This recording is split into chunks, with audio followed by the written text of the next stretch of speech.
Thank you. Good morning, everyone. And I also would like to start by thanking the organizers for putting together what we, I think, all agree is a very exciting conference.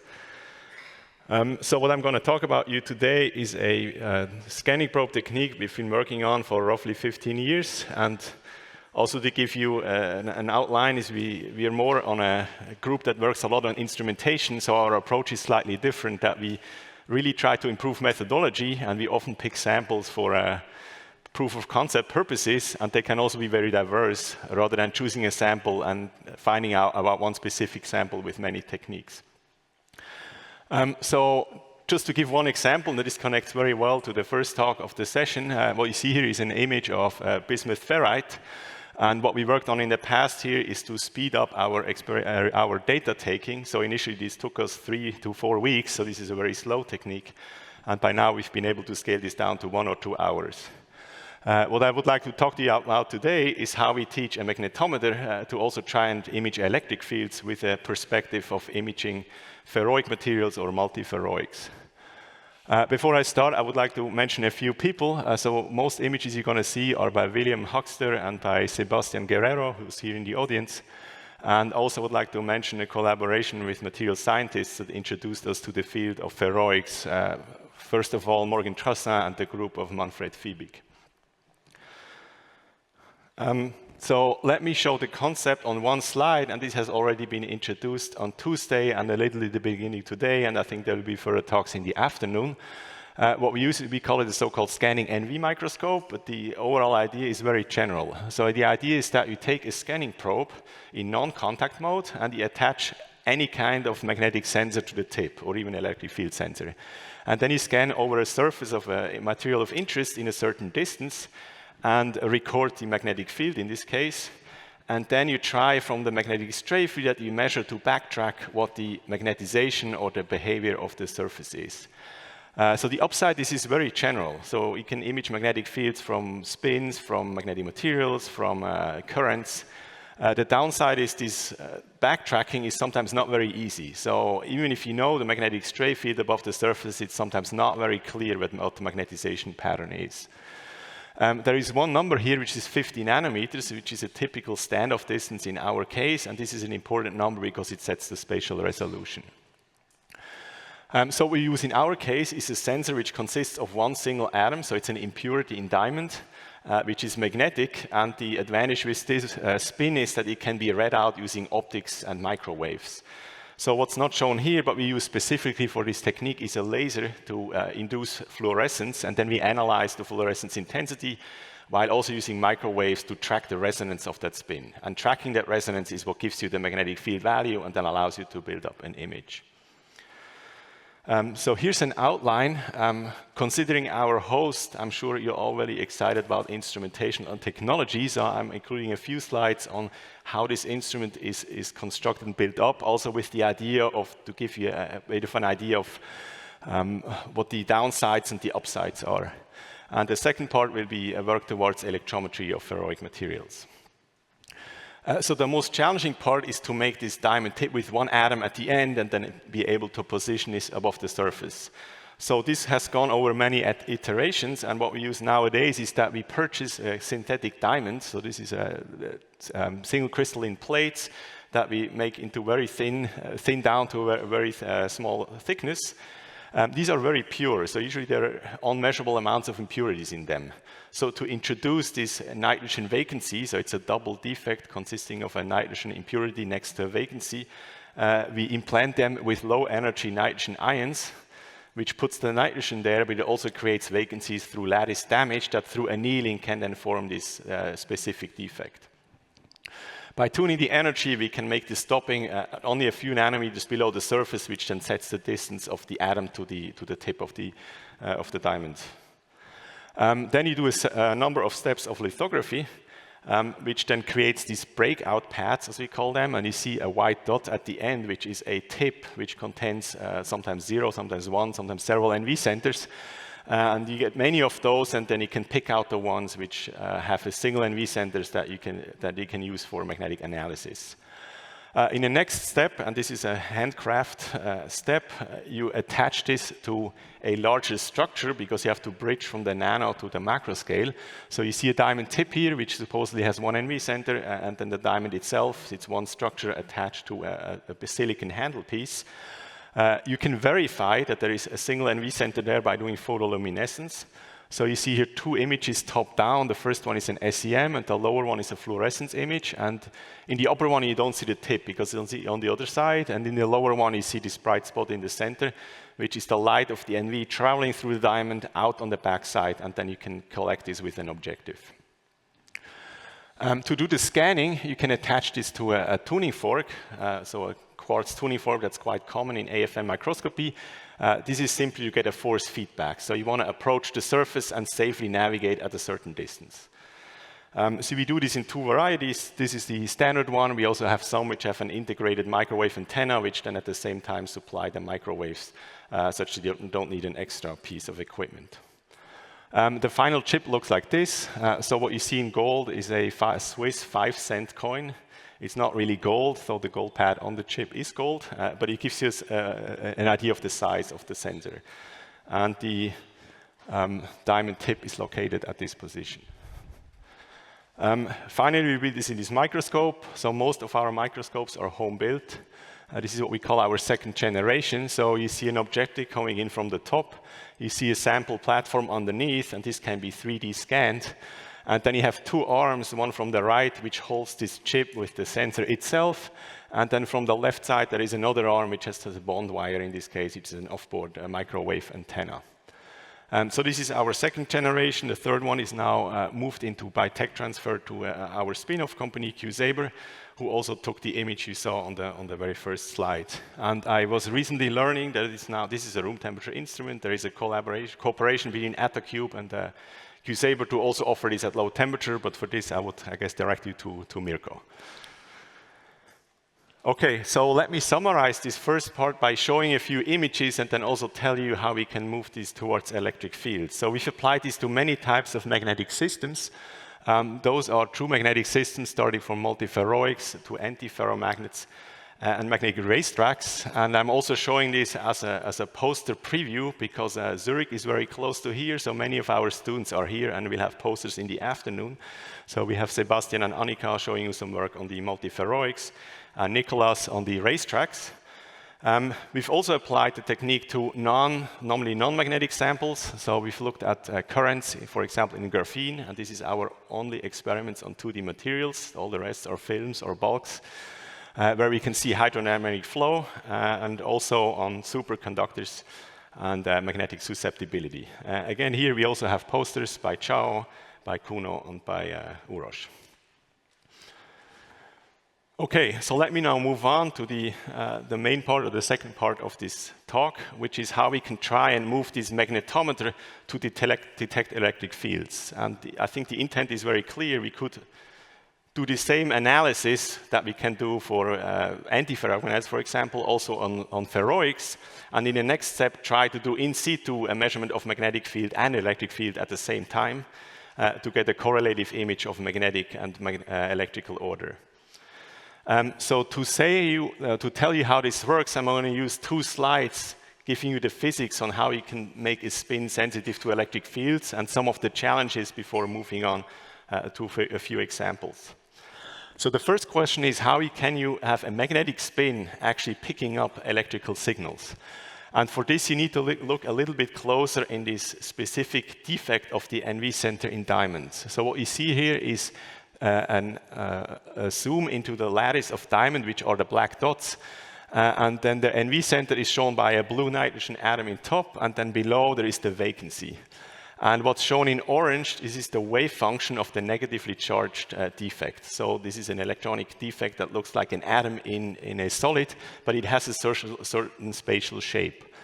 Especially, it's quite condensed in the vertical direction, but quite extended in the lateral direction. So this crystallographic orientation is very important. And you see this blue line, which is the axis from the vacancy to the nitrogen, which also sets the quantization axis of the spin. So it's an anisotropy of the magnetic spin. So this wave function has 2 electrons, so it's a spin-1 system, and then it has a natural anisotropy given by this crystallographic orientation. And on the left, you see a level diagram of the spin levels, which leads to a splitting due to this anisotropy between the different spin states. To measure magnetic fields, we usually apply a small additional bias field to split degenerate ±1 levels, only a few millitesla, because then now we can start reading out using this laser microwave combination what these resonance frequencies are. And typically we track one or both resonances during an imaging. For you to keep track of things, I'm going to plot a vector combination of orientations. So mine, for magnetometry, all axes are the same. So we have the anisotropy axis, we have a small bias field, so the angle between them is 0 degrees. And if we measure additional sample magnetic fields, they're along the same axis. So this is actually a vector magnetometer where we measure one projection, which is along this common axis given by the z-axis. So now we're moving to electrometry.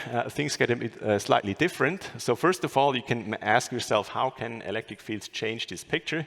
And you can see this from the wave function. If I apply electric fields, it will distort the wave functions in certain ways, and it's going to be very anisotropic. So if you have an electric field along the axis, there's not so much going to happen because it's quite a confined wave function, while if it's in a lateral direction, it's quite large, so you're going to see a bigger change in the wave function, meaning you expect a much larger Stark effect, an indirect Stark effect in the lateral plane, which is roughly 50 times larger. So it's very beneficial to work in a scheme where we're sensitive to lateral electric fields. How do we make the NV sensitive to lateral fields? And here the magnetic bias field comes into play. You can do this by changing the orientation of the bias field. It's only a few millitesla to the plane. And this turns the levels into combinations of these pure spin levels. But it renders the defect sensitive to electric fields which are now in plane. And as a bonus, it also suppresses magnetic fields in the axial direction. So if you compare those two vector plots, the takeaway for experiments is by changing the bias field, you can toggle between a magnetic measurement and an electrical measurement. So you can, in the same experimental setup, simply by resetting the magnetic field axis of the bias field, you can either try and measure magnetic or electrical signals. So this is not all to it. If you just now go and try to measure static electric fields, you're not going to see much. There is one additional thing you need to overcome, which I think is also going to be a strong limitation of the method as we move into the future. And this is screening. So taking this cartoon here of a tip and a polar material, we're going to have charges, maybe from the atmosphere, accumulating on both surfaces. So you're going to have charges on the surface, and you're also going to have charges on the diamond tip itself. So on the surface, this screening is huge. To give you a number, one we found is about one times in 1,000, so the field is scaled down by a factor of 1,000, but I think this is heavily sample dependent. If you talk about the tip, there is one benefit. These charges are very slow, so they move on a millisecond scale. So if you can move the tip in space faster than those scale, the screening becomes incomplete. Now mind, everything we have is mounted on a tuning fork, so we're always oscillating in a non-contact mode at 30 kilohertz. So the idea is we can now start shaking this tip, avoid this static screening, and then try detecting this now oscillating field that's induced by the motion. So we can oscillate the tip, and this allows us to overcome screening, and at the same time, it turns us into a gradiometry mode. We are not measuring electric field anymore, but the gradient of electric field in an AC signal.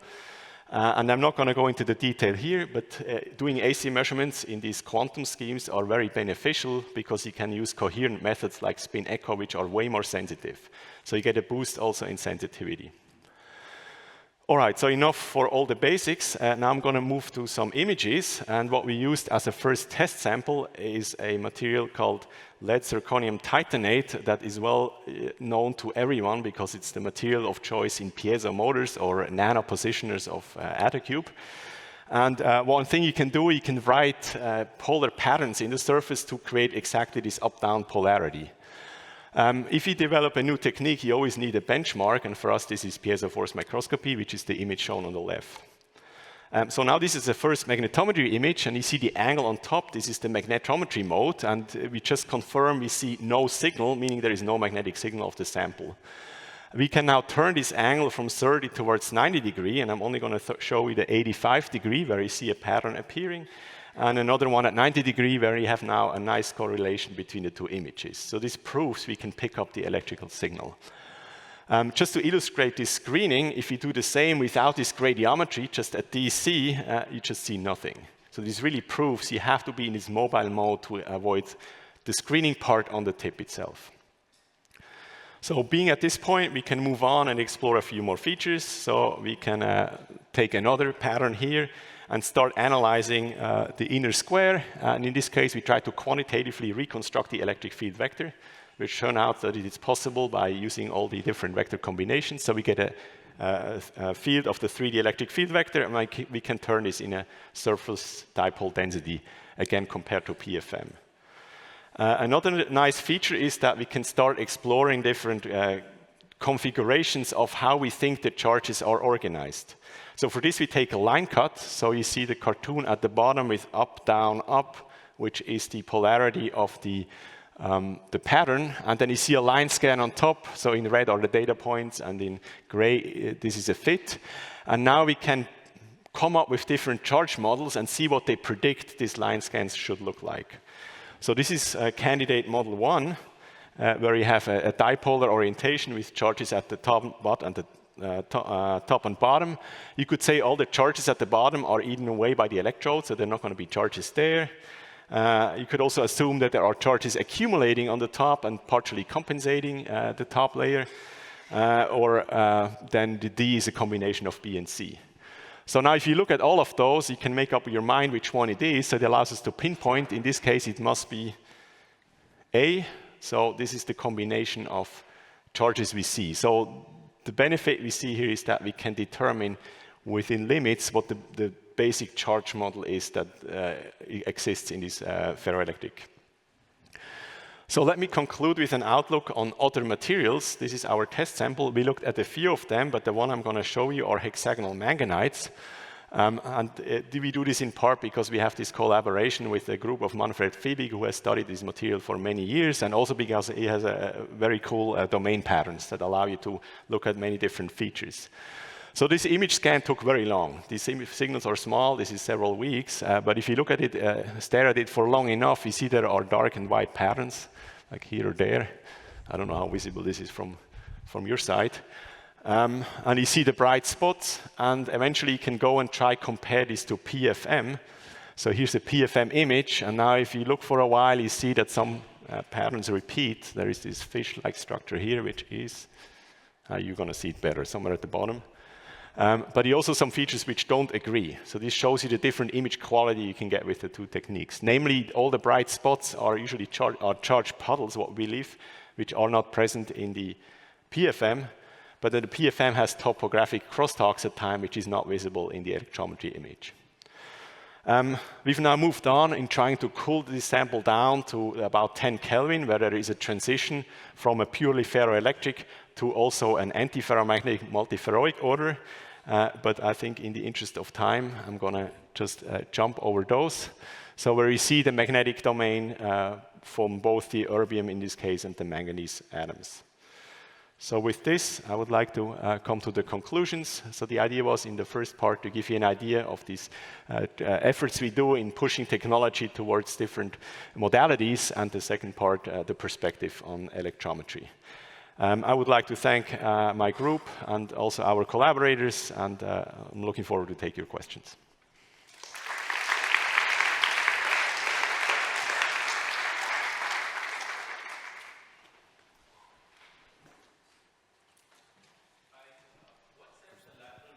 Is it just the NV standoff again, or there's other things that enter into it? So the resolution, in short, it's the standoff distance. You can then tweak about factors of 2, but yes. So if you want to get better resolution, we have to try and get closer. Hi, thanks for the talk. 2 more questions. Can you say what's the sensitivity in potential or electric field? And does the screening freezes out when you cool down, or you still have screening? So very good question. So the number I would have to look up because I'm a magnetism guy.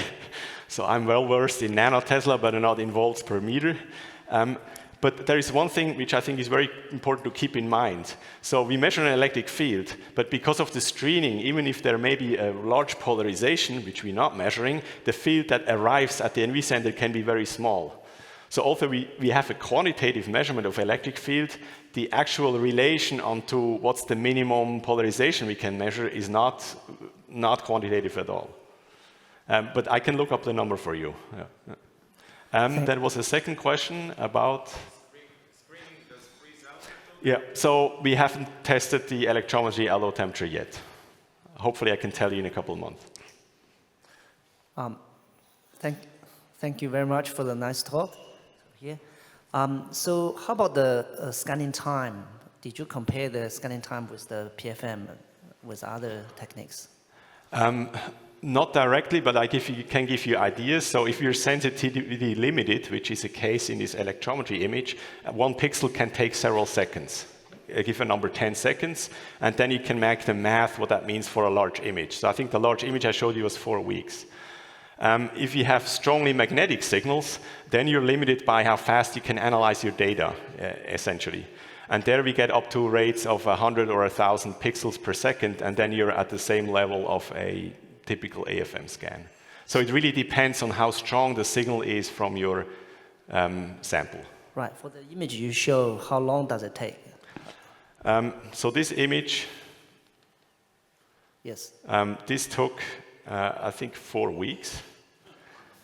Okay. But if you set up for a year to do this measurement, and this is not very long, the contrary will be the PFO image, the spin cyclid on the first slide, which was 1 or 2 hours. So I think this is the span of time as you can give. I see. Thank you. Yeah.